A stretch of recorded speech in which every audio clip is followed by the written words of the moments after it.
Feedback loop. The debrief is more important than the plan.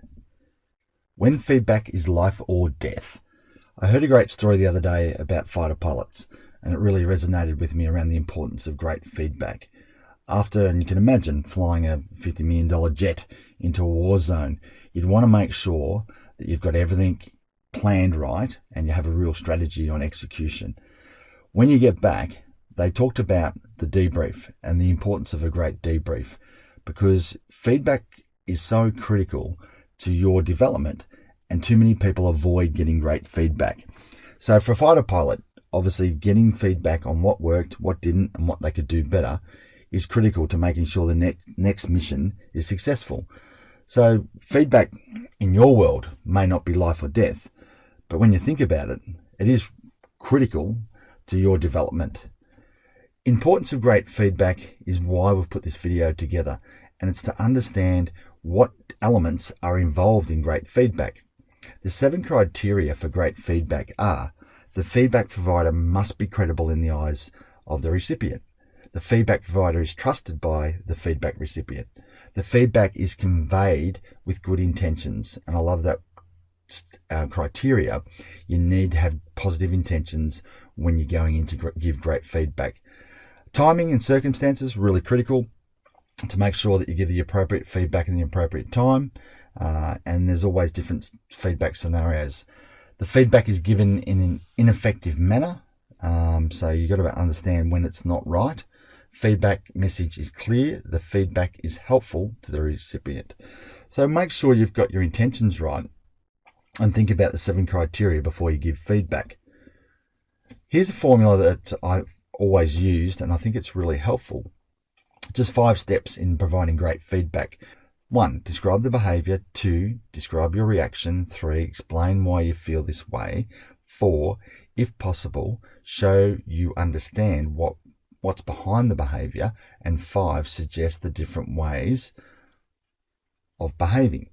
So from a word context or word flow process, when it happens, I feel that you, because what I imagine is, what I prefer is.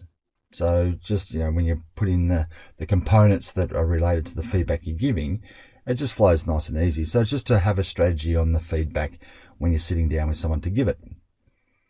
So there's different types of feedback. There's constructive feedback, destructive, negative feedback, positive feedback. So think about when you're in a situation and you want to give feedback, what sort of feedback is it? If it's constructive, well then obviously use the 5 steps. If it's negative feedback, think about your intention and what's the purpose, because there is always a need for negative feedback, because people need to know when they're not doing something right. But I always look at it from the point of view, well, you can start with a negative, you can then go to a positive, and then you can probably even go back to a negative, but try and finish on a clear action forward, because positive feedback will always get a better result. Constructive feedback, this is just a way to look at the loop. So it's around self-discovery and assisted discovery. So that's what you're trying to do. You're trying to help someone be more self-aware. It's an emotional intelligent trait to be more self-aware. So when you look at the steps of the effective feedback cycle, you discover the issue, you analyze the cause and consequences, create options and solutions, commit to action, and then you go back to evaluate and see if the performance has improved. So self-discovery for an individual is critical for growth in an organization. Feedback, learning and improvement. So why do we do it? Well, we have our individual learning and behavior, and we're trying to understand what we're doing to improve, connecting with clients and customers, or team.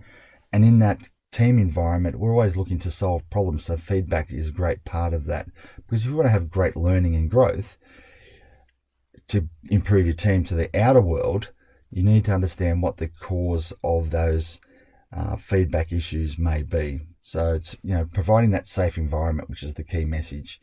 People feel safe, they feel loyal, they feel that they've got the right support within the organization and the right tools, then they'll know they're being valued fairly. So it's important to get that process right, because you want improvement.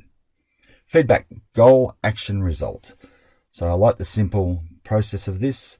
Is just think about the goal of the feedback, the actions required, and the result you want to achieve with it. So a quick video just on feedback, just to give you a couple of tools to help with your feedback process. Hope it helped. Thank you.